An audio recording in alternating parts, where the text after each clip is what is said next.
رب العالمين والصلاة والسلام على سيدنا محمد أما بعد.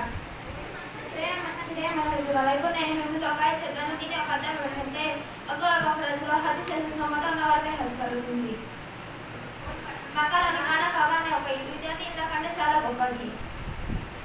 దీన్ని చూడడానికి ప్రజలు ఎక్కడ నుంచి ఎంత ఖర్చు చేసి వస్తారు. సోదరిమణులు అలా మక్కా ఇదొక ఇల్లు ఇది అంటే ఇంతకంటే చాలా గొప్పది. ఇదొక ఇల్లు దీన్ని చూడడానికి ప్రజలు ప్రపంచంలో మూల మూల ఉన్న వాళ్ళు అందరూ ఇక్కడికి వస్తారు. మరి ఇలా అంటారు వాళ్ళ మెరుగల హాజరయ్యాము. మరి తన ఒక అవకాశం అని అనుకుంటారు.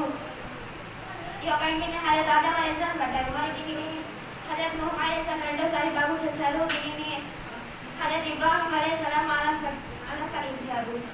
మరి మన ప్రవక్త సల్లల్లాహు అలైహి వసల్లం కూడా సహాయం చేశారు.